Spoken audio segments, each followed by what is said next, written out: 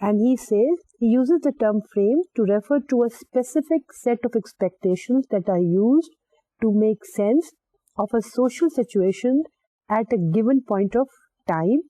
So what he is basically trying to say here is that frames are those specific expectations or those specific social cues